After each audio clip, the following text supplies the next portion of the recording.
Well, let's say that's some Aboriginal people. Some Aboriginal people, because it is just some Aboriginal people. There's a lot of Aboriginal people that don't fit that part of the question. But they might be the Aboriginal people you're seeing. And they could be the people that are now the itinerants, say, in Darwin or Katherine or Alice Springs. Well, they're not the people that are back on their homelands and looking after their families and all that sort of stuff. They're the people that are already given up. And most of them, unfortunately, are people who have been taken off to Western colleges, tertiary institutions where they were promised that if they got their certificate, their whole life would change. They would have this paradise life promised to them. And because it failed, it hasn't worked. And mainly hasn't worked because the people involved, the people in those institutions, don't realise that they never dealt with the most important thing in a kid's learning process, and that's language. Even happens here in Nhulunbuy. We're doing the same thing. We're flying people into college and to high school training, education. But there's not this concentration on, do the kids understand really what we're talking about? How can they, when they're thinking in Yungamata, understand the academic terms?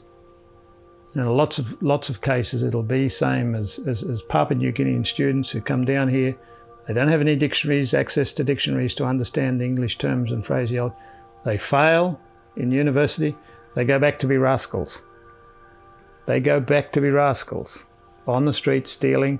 They know enough about the dominant culture now to play the legal system off against itself and so on. And this is exactly what we're doing with Aboriginal youth across the country. We should be doing community education with the whole community, not setting these young people up to fail and become problems on the streets of Darwin. A lot of elders say to me, we should be tougher on those people who go to Darwin and just get drunk all the time, get drunk, cause trouble with themselves.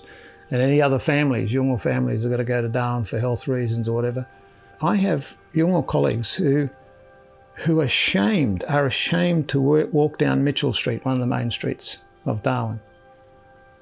As a black Aboriginal person, ashamed to walk down that street because of the drunks that are on that street, of what they portray to the tourists and everything there about Aboriginal society. Those drunks are allowed to sit there day in and day out, night after night after night, cadging, and it becomes the Aboriginal experience for a lot of those tourists who come to Australia. It's not the real Aboriginal, it's the broken, crippled Aboriginal experience. And it's the same, it could be the person who asked this question is, that's the broken people, the crippled people that you're seeing here. And these people are kicking out against the system, which they see has failed them.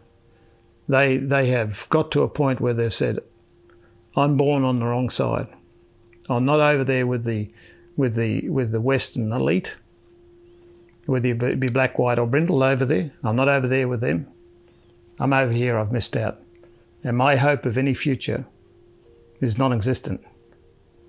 And if people get to that sort of stage in their life, all they want to do is kick out against the system that they believe has put them in this hopeless state.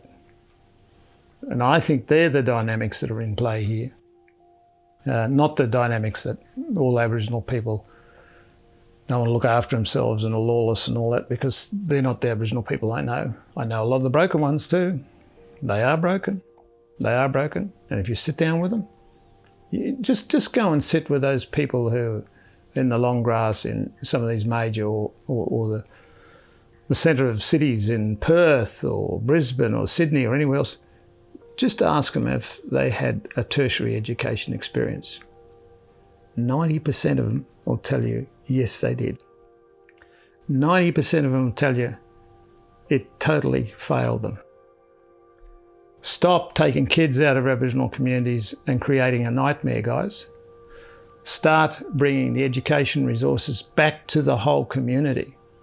Educating the whole community, moving them together. There was an adult educator, Paulo Freire, in South America in the 1960s. He talked about how elitist education does not work for Indigenous populations. That's where individuals are taken out and promoted through giving them special skills. He actually said that will create division and destruction within the cultural group, because that person now has skills that the rest of the group hasn't got, and that person will, in many times, become corrupt. Just look at political systems across the world where that's occurring. All the arguments in Papua New Guinea now at the moment, and so on and so on and so on. He says that we must have community education where you build the whole community together. You build that community up bit by bit, where they keep an eye on each other, where their social, their economic, their political systems keep it all in mesh in a sense. Where you get the elitist, we think, oh, we've got an elite now, they can send that person back to educate their... No, they'll go back and be human.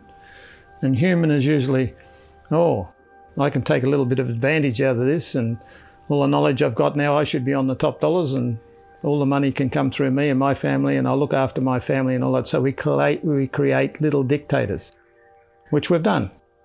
We've done it right across Australia and here in Arnhem Land. So what I'm saying is that we need to create the conditions where a whole community grows together. We don't end up with this bunch of people out that end up living right next to Balanda, because that's where they've been educated towards. They didn't get there, they're halfway, they're lost. And so they'll become your biggest nightmare. Because then, as one elder from Utakala said many years ago, children who go away grow away, and they don't come back. Now some do, but most of them don't come back.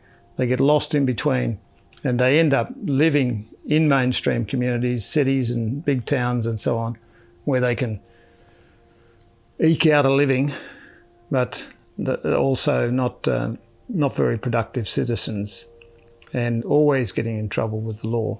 And they will squeal. They'll cry for help because they learnt that much in uni or in high school or whatever, that they had rights, they could use the law, and they learnt that much. But they didn't learn enough to become productive in that area. And now they've learnt different things where they're not productive back in their home communities.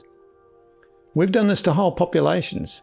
In some places, New South Wales, Queensland and so forth, we've got whole Aboriginal populations that are not living in any traditional sense now. That they're all being pulled away, forced away from their own roots, and to be lost halfway in between. And the young kids that come up through those families are angry. They're angry. They don't usually get on well in school. They fail, and they end up as young teenagers. They end up in trouble with the police. They get into a cycle then when they're following their uncles through the new ceremonial process. You know what the new ceremonial process is? Go to jail. I remember talking to a couple of young kids in Townsville, and we talked about this, and I said, so where's your uncle? And he says, oh, he's in jail. Where's your father? Oh, he's in jail. Do you have any traditional ceremonies like you go to? No, we don't have any of those anymore. They've been all shelved and taken away from us. So the only ceremonial process that these young people now know is jail.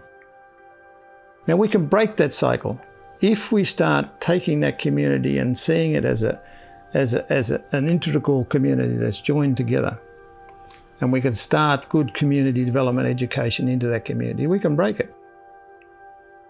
And those children don't have to then see that the only ceremonial process that they must participate in is getting notches up against the police. Who can beat the police? Who can beat the system? How can we beat the screws? Yeah?